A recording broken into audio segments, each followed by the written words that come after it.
Hello, everyone. Welcome to the TriStar Gym channel. Today's episode, we are doing the UFC 205 post-fight analysis breakdown. We're doing the entire card, so I'm answering your comments and questions on the entire card. Thank you all for participating. This is the most comments and questions I've ever received for an episode.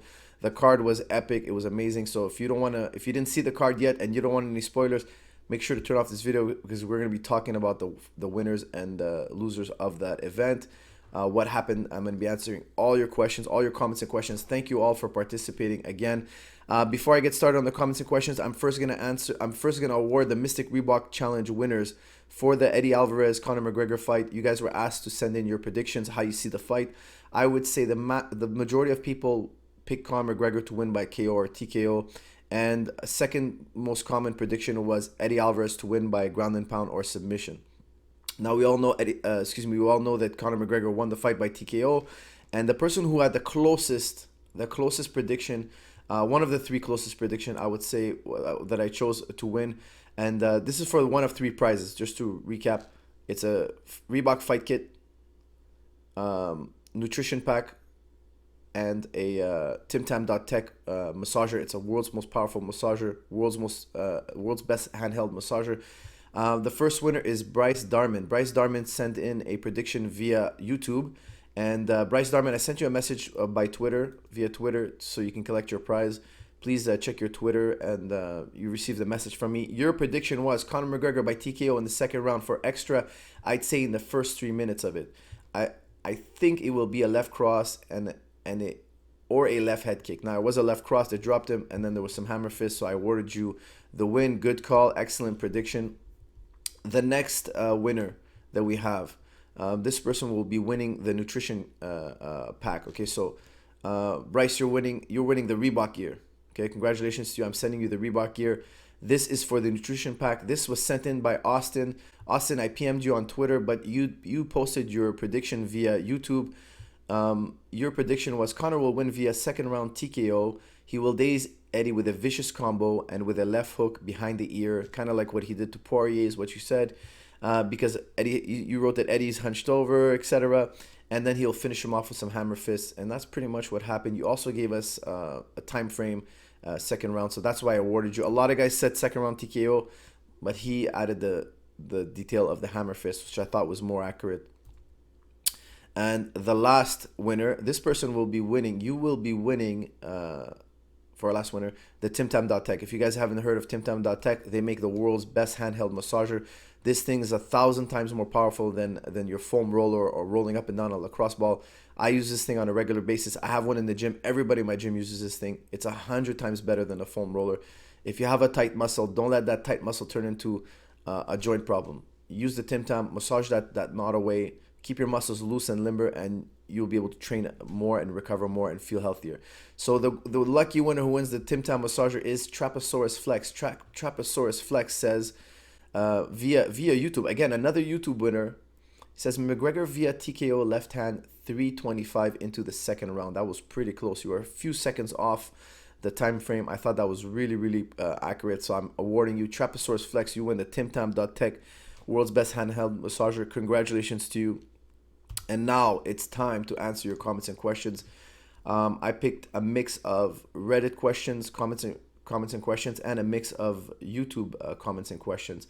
Let me just open up my file with your most upvoted comments and questions, and let's get started immediately with the first most upvoted question or comment on Reddit.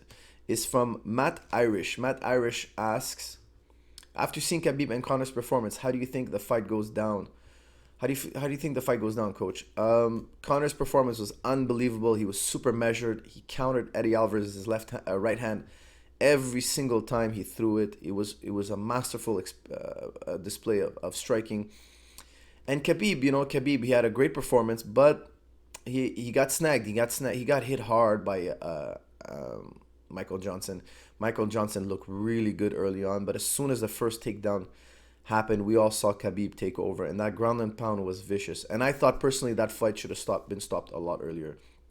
Now, needless to say that, if Khabib gets on top of Conor, it's going to be a hard night for Conor. And needless to say, if Conor lights up Khabib with that left hand, it's going to be lights out for Khabib. So again, I like to call Conor McGregor's left hand the touch of death.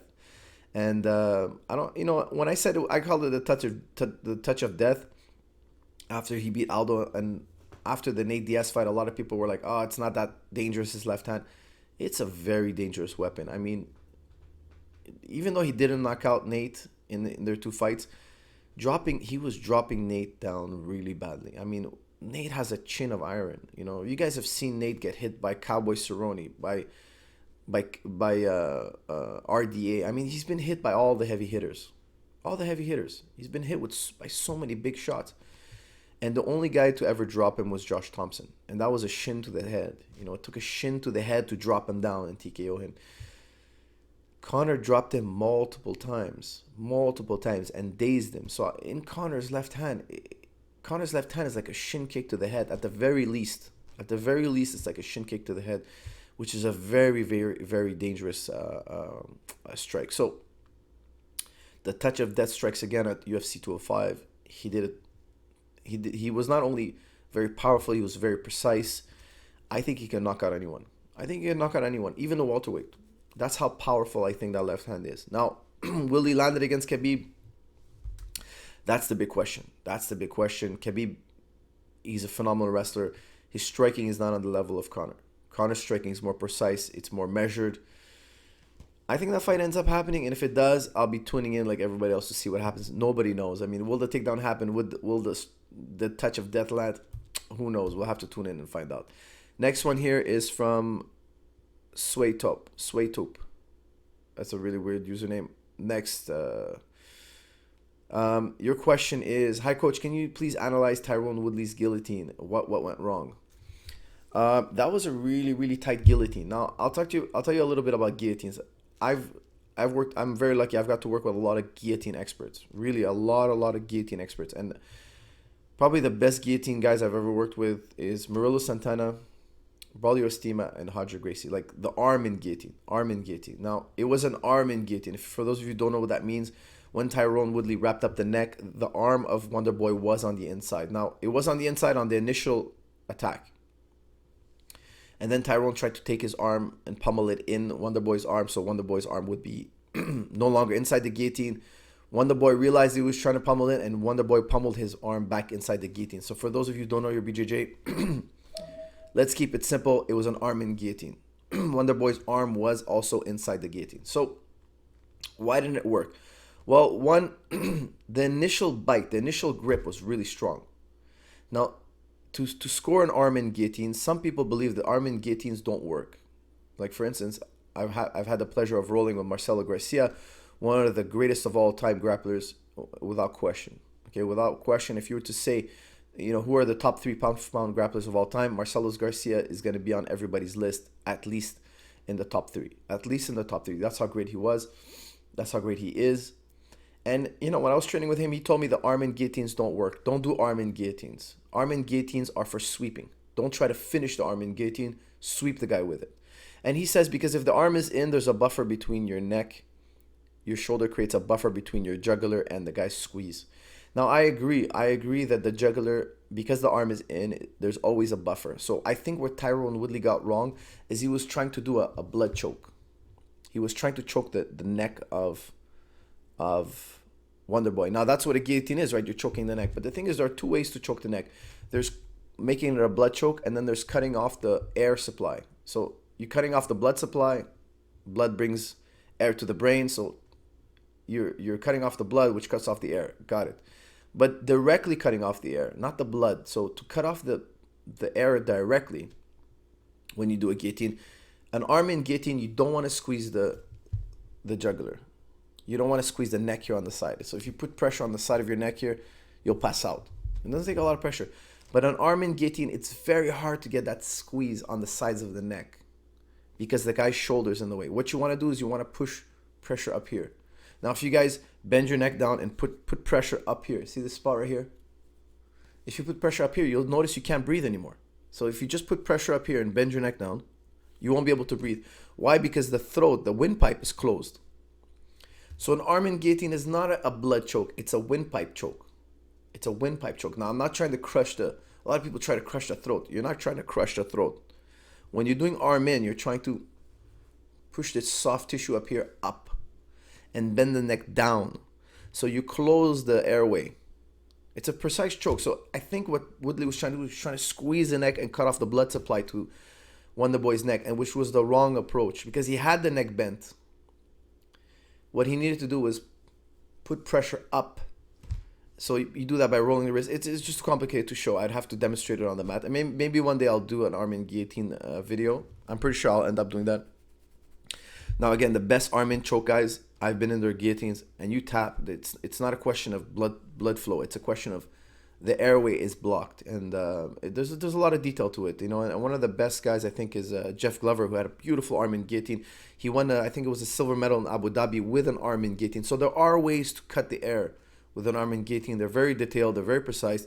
It's one of the more mysterious holds in jiu-jitsu, and I say that because some guys are really high-level black belts. You get in their arm in guillotines, they're not that strong, and then you get these guys who are just killers with the arm in. They get people tapping instantaneously, and how do they do it? Well, that's a huge debate. You know, the guillotine is a bit of a mysterious hold. It's not as simple to learn as a lot of the other holds. What did Tyrone Woodley do wrong, you're asking me? I think he was trying to squeeze the neck instead of blocking the airway. It's a complicated thing, and a lot of the times it has to do with the initial grip you get. The guillotine, you know if you got it on the initial grip. Before you jump guard, you should know if you got it or not. And the thing is, I think he had a really good bite on it, but Stephen Wonderboy, he really adjusted and kind of dislodged the grip. And when you lose that grip on the neck, the guillotine it doesn't really work anymore. So I think the initial bite was really good. Stephen adjusted it to because Stephen's neck was really bent deep. It was bent deep. I mean, that was a bad angle. He didn't panic.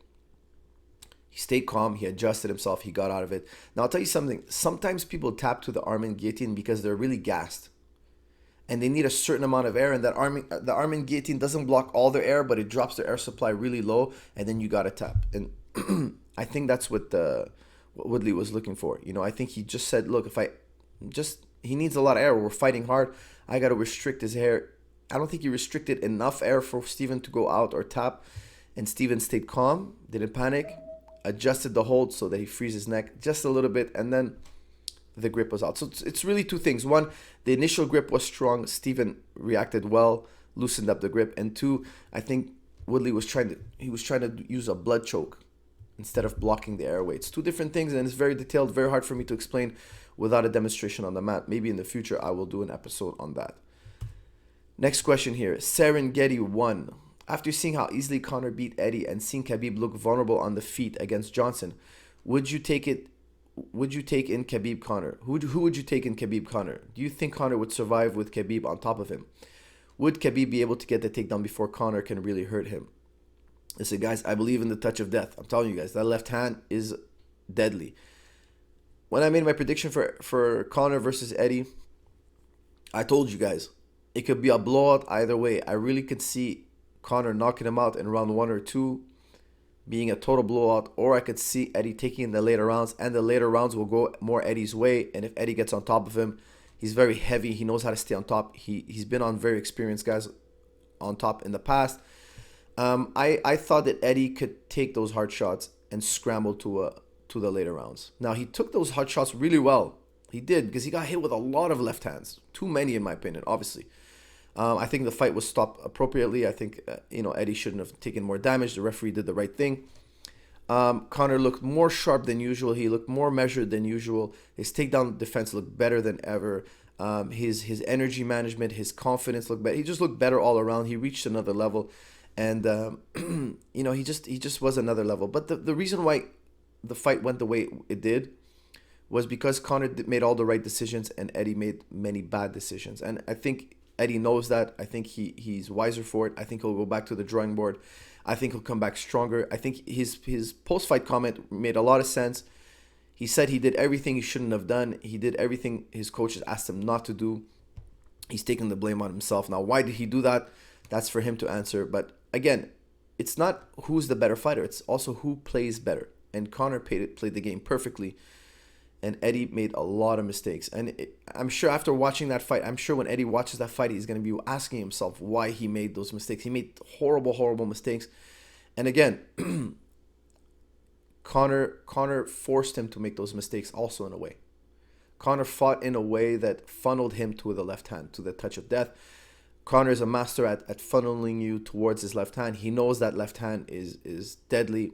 And, Eddie wasn't able to stop him from doing that. So Eddie fought really bad. Conor fought really, really well. And that's why we had a blowout. Many decisions could have been different. If they made different decisions, the outcome would be different. We got to always remember. Look at how many fighters had a bad fight and come back to win in an incredible fashion. Like, for instance, RDA beats Cowboy Cerrone, totally crushes him. And then Cowboy goes up on a tear. He just made adjustments. He figured out little problems in his game. He figured out how to deal against somebody who throws those kind of attacks. And you look at RDA himself also had major setbacks in his career. Major setbacks. I mean, he just got knocked out, and then he lost against Tony Ferguson. He's going again through setbacks. But when he beat Pettis, we're all in awe. We're all in incredible awe of him. Things like that happen. It's a tough business. The thing is with MMA, there are so many different type of fighters. If you look at boxing, there are many different type of punchers, but they're all punchers. MMA is even more complex than boxing because you can have a guy who's a great kicker. Like you can have a guy and there's so many different styles of kicks in martial arts. You can have a guy who throws spin kicks. You can have a guy who's just an incredible low kicker. You can have a guy like Cerrone who's just incredibly fast low kicks. And then you can fight a guy like McGregor whose spin kicks and side kicks and oblique kicks are just totally different style of kicking. But two expert kickers. And then you can have a guy who's a high pressure fighter like RDA, who's a great kicker in himself, but throws bombs with his hands nonstop. And he's in your face type fighter. So I mean, and then of course there's the grappling realm, and there's how many different types of grappling there is. MMA is so complex. There are so many different type of animals you have to face. There are so many different type of martial arts you have to face. It makes survival much harder because you might be built to fight 30% of the type of fighters out there, and the other 70% you got to figure them out. And that was so great about Georges St-Pierre. Georges St-Pierre was the master at figuring out different styles. Now, if you look at Conor McGregor, he had a phenomenal victory. But his style is built to fight shorter guys. If you like I said in the past, I love when Conor has the reach. He has a huge reach, and then the Eddie Alvarez fight, his reach was just monstrous. He has a 74-inch reach. I'm not familiar with what Eddie Alvarez's reach is, but it's a very short reach. When Conor McGregor is fighting a guy with a smaller reach, and it's an open stance, he's a righty. I mean, he just shines. He always shines against shorter guys. I mean, he knows how to fight shorter guys, and he said it in his interviews. He's been fighting shorter guys. He's been preparing for this his entire career. It's just at featherweight, he's tall and he's he has a very long reach. Now, when he fought Diaz, he had a lot more trouble. He had a lot more trouble with Diaz because Diaz was taller, equal of reach or roughly the same, and Diaz was a southpaw as well, so it was close stance. So again, it's a question of styles. Styles clash in different ways, and styles is a huge piece of the pie. It's not the whole thing, but it's a huge piece of the pie. How will he do with Khabib? You're asking me again. It's an open stance. I like it. He has a longer reach than Khabib. I like it. But Khabib is such a ferocious wrestler. We'll have to wait and see. I would say, as of now, I would say that's a 50-50 fight. That's how I feel about it. If it goes to the ground, it's all Khabib. If it stays standing, the touch of death is just too dangerous, too volatile of a weapon to predict. Next comment or question. This one is from Tom Cruise's Soul. Why is Khabib so strong on the ground? Does he have weaknesses that a fighter can exploit? Well, I think he does have weaknesses. Like every fighter has a weakness. Khabib against Johnson didn't look super sharp on the feet. He looked hittable. He got hit hard by Johnson. Johnson is fast and hits hard. Khabib showed he could take a shot. He didn't panic. He stayed in there, and he got it to the ground. When he got it to the ground, it was all Khabib. Does he have weaknesses on the ground? It's very hard to say because it was so one-sided. But standing up, he has weaknesses. The head movement wasn't there. The footwork wasn't there. The distance management was not there. The counters were not there. He got hit without throwing again, without throwing back. And he got hit with 2-3 shots in a row, which is very, very dangerous. So I think Khabib really needs to go and focus on his distance management and his head movement. And these subjects really need to be addressed before his next fight. especially if he's fighting for Ferguson or McGregor. If those two fights are happening next, he really needs to address those issues very heavily. Now, next one. Slothy McSloth. Should Khabib get a title shot over Tony Ferguson, and why? Is the post-fight interview as important as people make it out to be? Khabib gave a very passionate and emotional post-fight interview. I think they are important because they get people title fights. You know, you look at Nate Diaz. He made an incredible post-fight speech one time. You know, he flipped off everyone and he cursed everyone, and he got a title fight against McGregor. You know, not a title fight, excuse me. He got a super fight against McGregor, and he probably made more money in those two fights than he'll ever make in his career. So yeah, if you rile up the crowd, if you give a good post-fight interview, I think it could definitely change your odds of getting a title fight. So Khabib gave a really good one. Should he get it over Tony Ferguson? Yeah, I would think so, because he's 24-0 now. 24-0. He has a perfect record. He's never lost a fight. He's been on a tear. There's no denying that Khabib deserves a title shot. If he doesn't deserve a title shot, who does? The man has never lost a fight in his entire career. Tony Ferguson is equally as accomplished, but he has a few blemishes. He did an incredible fight against RDA, but Khabib was more dominant, I would say, against RDA. It was more one-sided. Hard to say. Okay, I know. Tony Ferguson he did a 5-rounder, and in the later rounds he did do a lot of damage. Now, don't forget, you know, I had, if I remember correctly, I had RDA round 1 and RDA round 3. If I remember correctly, after we watched the fight. So if it was a 3-round fight, RDA would win. He lost rounds 4 and 5, no question. So Tony Ferguson did really well. He won 3 out of the 5 rounds, but I think Khabib's performance was superior. And I would give it to Khabib if I had the choice. Next, this one's from Chucky Be Good. Conor hypnotized Eddie like a snake charmer. What technically is it that Conor does? Rhythm and distance manipulation? P.S. I hope George does some serious damage to your credit card. Ha ha ha. For those of you who don't know, I lost another a bet again with George St. Pierre. First time I had to do push-ups. Now I have to buy dinner for GSP, a big fancy dinner. I will be posting our dinner. Don't worry, guys. For all of you who want to see what we're going to be ordering and eating, it's going to be lavish. It's going to be expensive. I'm very sure. I'm going to be more than happy to buy dinner for George. He picked Conor McGregor. I picked Eddie Alvarez. Of course, our sponsors want us to pick opposite names. So look forward for more of that in the future. Me and him will go head-to-head again. He's 2-0 against me now. Don't worry. I'm very confident that I'll turn things around. I have picked many times against George in the past, and many times I was right. I'm off to a bad start, but I promise you guys things will turn around. I will get them right in the future, and this time around, I owe George a really big dinner. I will get to it, and I'll post it for you guys. Yes, Conor did hypnotize Eddie. What he did was he countered Eddie with the left hand over and over again. He did it early, and he did it constantly. Now, you'll notice that he didn't counter Eddie's kicks with the left hand.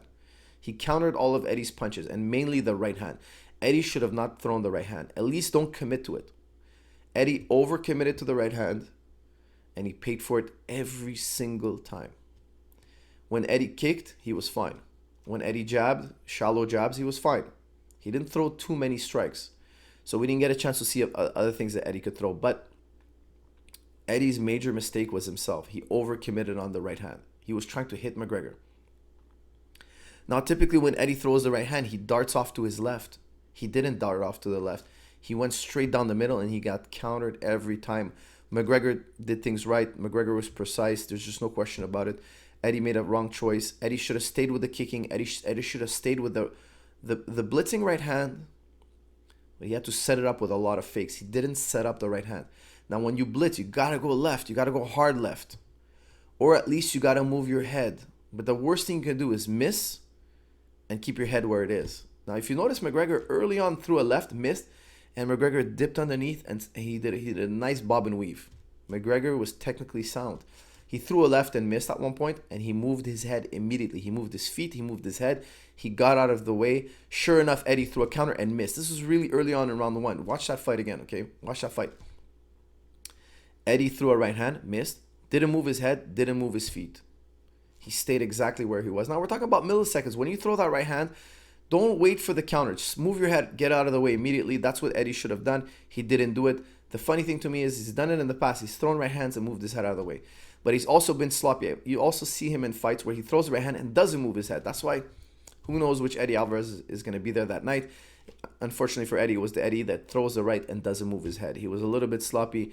I think he knows better. I think he's a lot better fighter than what he showed. And I think he's going to go back to the drawing board and he's going to come back and be stronger than ever. I really like Eddie Alvarez. I think he's a great fighter. I believe in Eddie Alvarez. I think he's a phenomenal fighter. He's going to be in the mix in the future again. He'll probably make another title run, I'm sure. But that night he made too many mistakes. He needs to go back to the drawing board. And like all fighters who lose, he needs to just figure it out and come back. Next one here. Faraz, can you settle debate between me and my friends? Can GSP take 10 normal people with no MMA experience, all regular, standard, everyday athleticism guys? How does the best pound for pound fighter do in the world against 10 regular Joes? So you're saying, can GSP take on 10 regular Joes with no fight experience and who have regular athleticism? Now 10 is a lot. 10 is a lot of dudes. Now if you're telling me they're everyday dudes that sit behind the desk, yeah, GSP would light them all up real quick, and I think he would get away with that. But if any of them have any combat experience or just tough athletic guys who are just tough and athletic, it would be very hard to take on 10 guys. Now, I've been meaning to do experiments like that on my YouTube channel. So the next video, the next video that's coming out is going to be how to fight a taller opponent part 3. And after that, I'm going to probably be doing some more jiu-jitsu stuff and wrestling stuff.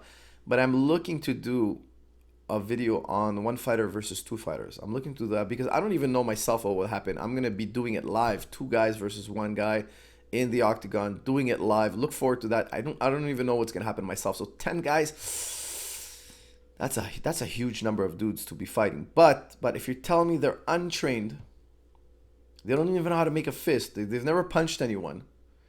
Yeah, they'll be in shock and awe. If they're regular Joes, like guys with no experience. Like I put up a video of a street fighter fighting an MMA guy. If you're telling me 10 of those guys, I pick GSP. 10 regular guys who don't even know how to make a fist, I pick GSP. But if they're anyway athletic or just tough, they're tough guys. They've played football before. They've played a contact sport before. They've even wrestled a little bit before. 10 guys is just too many. 10 guys. It would have to be 10 really easy targets. 10 is a huge number.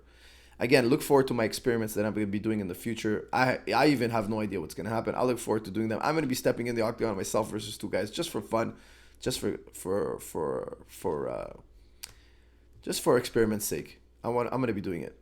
So look forward for that. This next one is from Mr. Gunner Guy 123. Khabib showed some incredible dominance from the top. How would you see this fight between him and Damien Maia going down? Well, that's an interesting fight. I love that Khabib does a lot of damage on the ground. Now, Damien Maia's ground and pound ain't phenomenal. It's there. It's not phenomenal. But his grappling, his positional dominance is incredible. He passes the guard. He buzzsaws through the guard. He takes the back. He mounts. He armbar attempts. I mean, he does it all. He does beautiful jiu-jitsu. But I find Khabib's top game superior. Why? Because the ground and pound is there. The ground and pound is there. The ground and pound is worse, in my opinion, than the sub. Why? Because you go back to your corner after round 1. You didn't get subbed. We saw it against Neil Magny. Neil Magny went back to round number 1. He didn't get subbed. We saw Rory get back out of round number 1. He got taken down. He didn't get subbed. We saw a bunch of guys. Okay, Matt Brown didn't get subbed in round number 1. He goes back to his corner. Now, after round 1, you're more sweaty. Now, of course, he subbed everybody after that, except Rory. He didn't sub Rory. Rory was very sweaty in round 2. We're very sweaty in round 3, and the strikes started to come alive. There's more danger of you coming back strong if I fail to sub you than if you got a beating for a whole round and survived my ground and pound. Now, Michael Johnson survived the ground and pound, but when he came back in round 2, he was beat up. What's worse, getting beat up or getting mounted and controlled and having your back taken? Getting beat up is way worse. So I like Khabib's top game better because he does more damage. And that damage is more cumulative than positional control. We saw Matt Brown. That's a good example. Matt Brown's a good example. He started coming back to life in round number 3. He tagging Damien Maia. Damien Maia didn't look so good at round number 3. Why? He didn't hurt Matt Brown in round number 1. He didn't hurt Matt Brown in number 2, even though he did dominate him. I think Khabib would have afflicted a lot more damage against a Matt Brown type fighter, and that damage was more cumulative than positional control. That's why I favor a Khabib style over a Maia style. Next one here is from Walter White. With Khabib's performance, do you believe he is more deserving of a title shot than Tony Ferguson? Yeah, I believe so. He don't forget, Michael Johnson beat Tony Ferguson. Now that was a long time ago, of course, but he beat Tony Ferguson, and Khabib really just, he beat Michael Johnson fair and square. No doubt about it. So I think Khabib deserves the title shot. Excuse me, guys. Excuse me. Khabib deserves the title shot. He's 24-0. You can't deny him. I think it's his turn. I think, yeah, they have to give it to him. UFC Addict. Do you think Ferguson could beat McGregor in the stand-up? That's a very tough question. One, McGregor, like I always say, he's got the touch of death, and Ferguson gets hit. He's not one of those guys who doesn't get hit. He does get hit. So does the tough touch of death put out the lights of Ferguson? Very possibly. Very, very possibly. But Ferguson has the longer reach. I think he has a 76-inch reach. That's a ridiculous reach. I mean, that's an absurd reach. That's a GSP reach at lightweight. GSP has a 75-inch reach, I believe. 76. I'm not even sure. The way the UFC measures it, and I've never officially measured George's reach, and I think I should. Now that I'm saying that out loud, it's kind of crazy that I haven't had it professionally measured. But the way UFC, I've been in the back room when they measure the reach. It's just some guy with a measuring tape, and the fighters are just kind of holding out their arms in just a casual fashion. The way you're supposed to measure reach is up against the wall, and you're supposed to get the shoulder blades retracted 100%. And there's actually a few different schools of thought. Some people say you have to measure the reach like this, with the arm out and from the shoulder to the knuckles. Some people have a different school of thought, but are you measuring wingspan? Are you measuring the fist reach? I think you should measure across the shoulder blades, because when you're standing bladed, if you have wide shoulders, it gives you more reach. So there's a science to measuring reach. I'm not an expert in measuring reach, and the UFC reach is not. The people are measuring it in the UFC. They're not measuring it very accurately. They're doing it very casually. The fighter's just holding his arms out, and they measure it any which way. That's why you could see from fight to fight, the reach is measured differently. Sometimes they state that the fighter has 72-inch reach, and the next fight they're like he's 73-inch reach. What happened? How did the guy grow? And then a fight after that, they'll give you a different height. They measure things very casually in the UFC, so it's not measured super professionally. And again, there are different schools of thought. Some people believe you have to measure your reach versus your height, and that's your reach advantage. And they have different calculations. I'm not an expert on how to measure reach, but I've had people talk to me about it. But I've seen Ferguson live and in person. His reach looks freakish. Okay, he's got a freakish reach. Conor McGregor would have to fight on the outside with a reach deficit. Now, Conor McGregor is very, very slick, very precise, so he can do it. I think he can do it. How to predict that fight, it's very tough to call. We're talking about splitting hairs here. Ferguson has a phenomenal pace and cardio, but he gets hit a lot, and he has a superior reach. I like both fighters in this fight. I think it would be a 50-50 type deal. Very dangerous and very difficult fight to predict. This one is from William Glover. Since losing, Alvarez has come out and said that his game plan was going to circle left and wrestle, but instead he did the opposite. If he stuck to his game plan, do you think he'd still be champion now? For sure, if he did anything other than what he did in the fight, he would have done better. I mean, it makes sense to go left. It makes sense to wrestle. I think it was obvious. I think McGregor was waiting for that. Who can impose their game plan?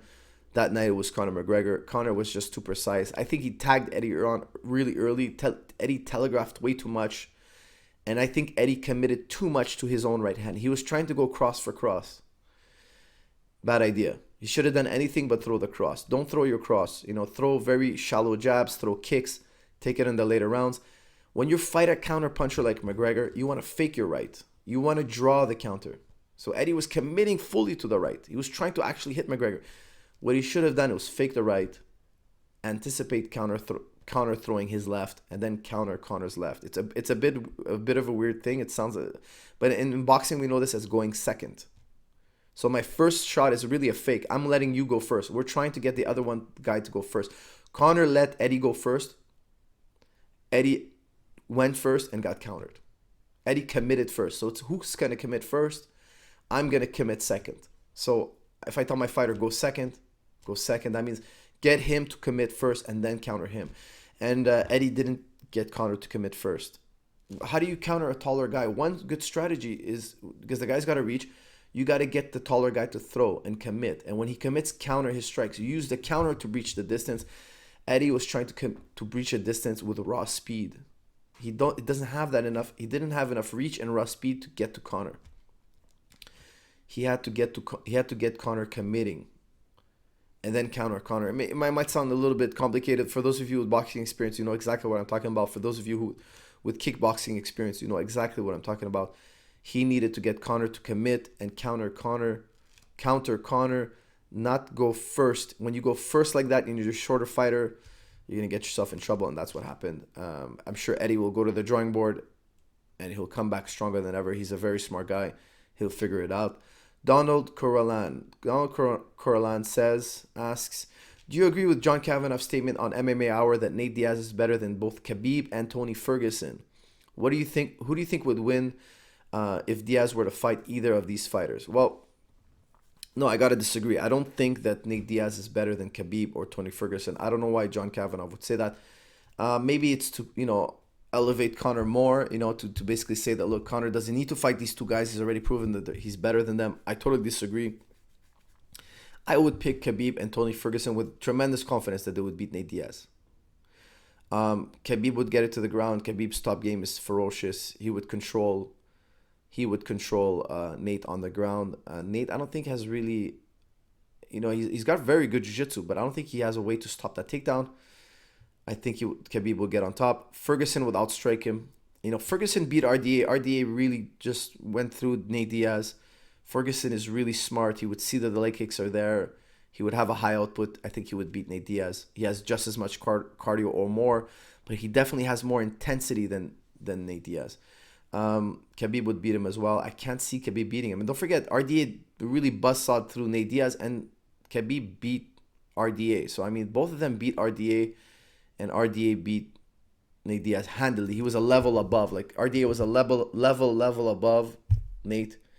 And then you had Khabib a level above RDA, and you had Tony Ferguson a level above RDA. So I think John's just trying to hype, his man. He's trying to protect his man. It's normal. McGregor is very smart. He's gonna go for the fights that are best for him, which makes total sense. That's what fighters do. It's not crazy to do that, but it's not true. We're not crazy. We know that Khabib and Tony Ferguson are the next guys in line. It's one of those two. It's got to be one of those two fighters. There's no denying it. There's no skipping over them. They are the next two guys in line. If you had to ask me, which you guys already did, I told you guys it is Khabib. Next one, Logan Oaks. Compare Khabib's wrestling to St. Pierre's.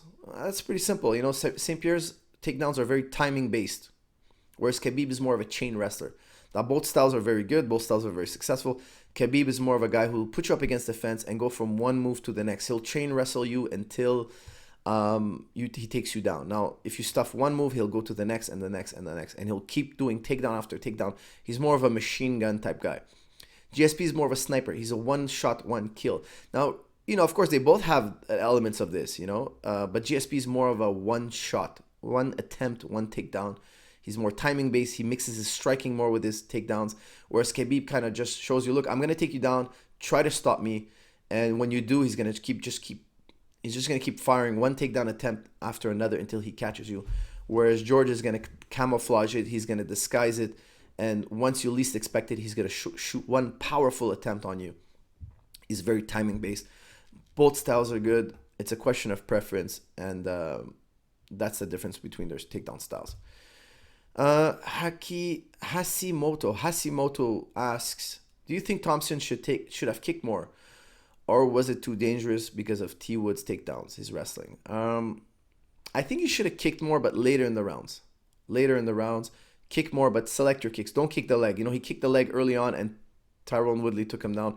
It was risky, and he lost the round because of that. That one leg kick lost him the round. I think he could have done a lot better if he kicked later in the rounds and keep it boxing early on. T Wood's takedowns are for real, so you just got to be careful. And his top game, he showed that his top game is really good. He held Steven down, and he did some good ground and pound. At the end of round one, he got some really good ground and pound. Yeah, you shouldn't kick too early. Too early, it's dry. The timing is really sharp. Kick in the later rounds. McGreen Titan. Hey, was the McGregor fight fake because Eddie dropped so fast? No. No fights in the UFC were fake. No fights in the UFC are fake. Believe me, I've been octagon side for many fights on a regular basis. Those are real shots. Those are real fighters. That's real life unscripted fighting. The fight is 100% real. He got dropped because he got tagged on the chin by a powerful, accurate, precise striker. And that's what happens when you hit on the man on the chin. I don't care how strong you are. When you get hit on the chin precisely and that many times, it's a very hard thing to deal with.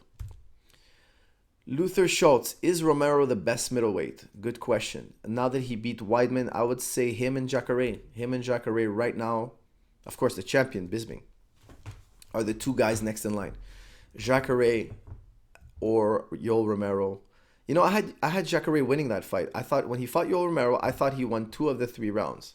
Yoel Romero won round number 1, and I had Jacare winning the last 2 rounds. Now in a 5-round fight, I would favor Jacare a little bit more because I think his grappling will have more time to get cooking. Yoel Romero can knock out anyone. He's got the power. He's got the explosion. His timing is good. His wrestling is obviously phenomenal. It's a tough call. It's a tough call because he's so athletic, but so is Jacare. It's a tough fight between the two. They've already fought. I wouldn't be surprised if UFC pins them against one another again because the last fight was controversial. I think Yoel Romero is him and Jacare, the 2 best middleweights right now. Him and Jacare. Very, very tough fight to call. Very, very... I think the last fight was a bit controversial. Solomon Small. Why does JJ have such a hard time knocking out opponents? I think you're referring to Joanna Jacek. Why does she have a hard time knocking out opponents? Well, you know, the lighter weights have statistically less knockouts. And that has a lot to do with relative strength towards and absolute power. Now, relative strength is how strong you are compared to your relative body weight. And then absolute strength is how much power can you generate. Heavyweights generate more power, but lighter weights generate more relative strength, so more strength compared to their body weight. That's why you see them move so much. That's why you see gymnasts are always very small. Okay, they have a higher percentage of strength compared to their body weight, but not absolute strength. The human jaw can only take so many pounds per square inch before the lights go out. Heavyweights, the heavier weight you are, you can generate more absolute power. So the lighter weights, you'll see them be more active, you'll see them be quicker, you'll see them have less inertia, they'll move around more, but you'll see them score less knockouts. Why?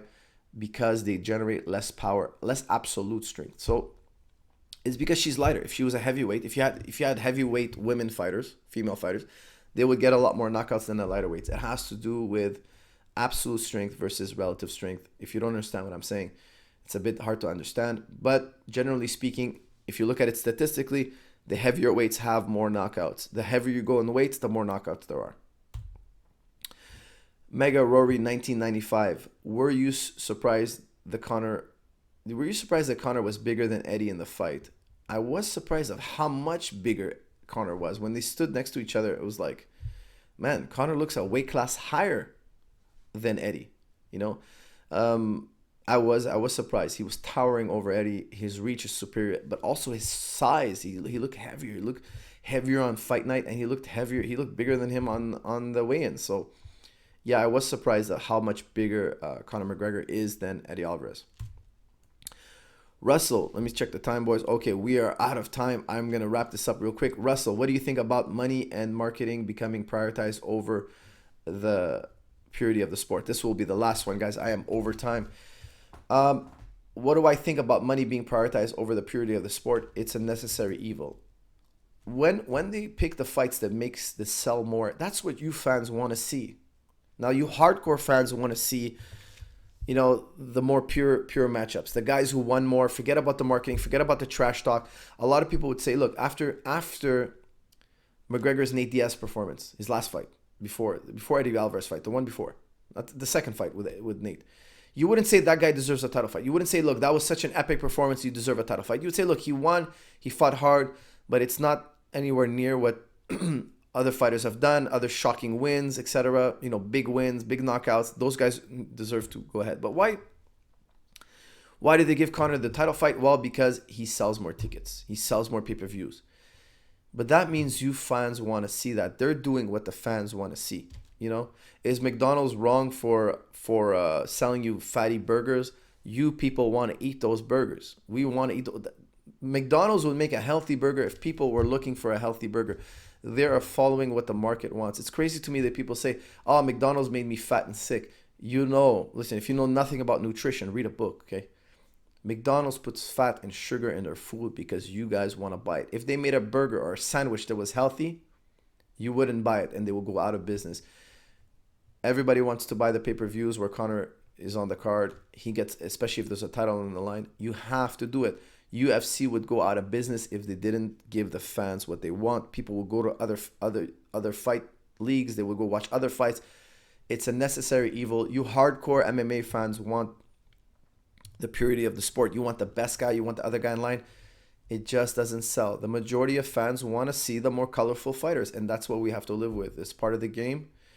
I think fighters now are coming out a little bit too colorful and faking it. They're trying to be a Conor McGregor. Conor McGregor does it naturally. His talk is natural. That's who he is. That's his natural charisma. If you've got it, let it work for you. If you don't got it, don't fake it. You know, that's my advice to fighters. And I think, you know, even when you have that charisma, you should have respect. These fighters, you know, I think Conor says things that are out of line. I think you should have respect for every fighter that steps in there. I think you should have respect before, during, and after. If you're a colorful guy, let it come out. Be yourself, but do it within the realms of respect. I highly respect all the fighters. Conor McGregor, Eddie Alvarez, RDA, Tony Ferguson, Khabib. All these guys are great human beings. They're great fighters. They're elite fighters, I should say.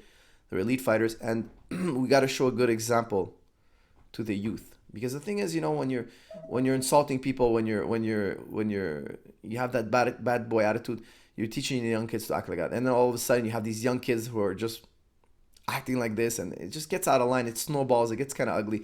Martial arts is about defending yourself against a bully. It's not about bullying. That's why I always try to push people towards that attitude. It's the better attitude of the two. However, you know, when you're fighting someone, it's part of war to intimidate the other. But when the fight's over, respect for everyone. Show good manners, show a good example, and show a good example to the youth, because they're looking at you, they're copying you, they're admiring you. And, you know, they're just going to copy exactly what you do. Whoever's successful is going to be influencing the next generations. I agree with you that sometimes title shots don't go to the most deserving guy.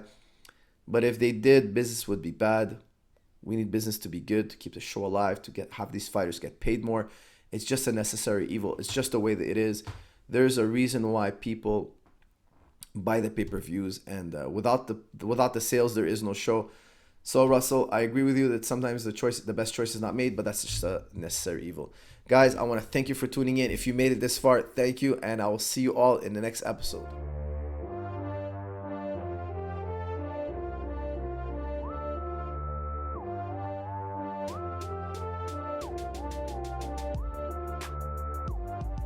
Bonjour, mon nom est Marc-Élie Toussaint, je suis entraîneur de sprint depuis 23 ans. Je travaille au niveau de la vitesse avec Georges Saint-Pierre depuis 4 ans. Je viens de tester le Tim Tam. C'est le meilleur instrument au niveau du relâchement musculaire que j'ai testé de toute ma carrière. Je le recommande à tous.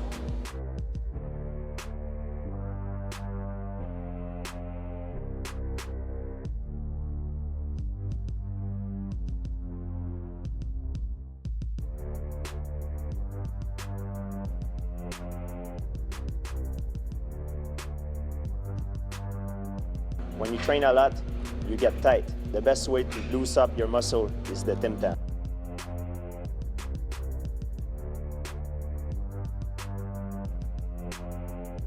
Hi, I'm Georges Saint-Pierre. I'm using the Tim Tam machine after my training to help me with my recovery.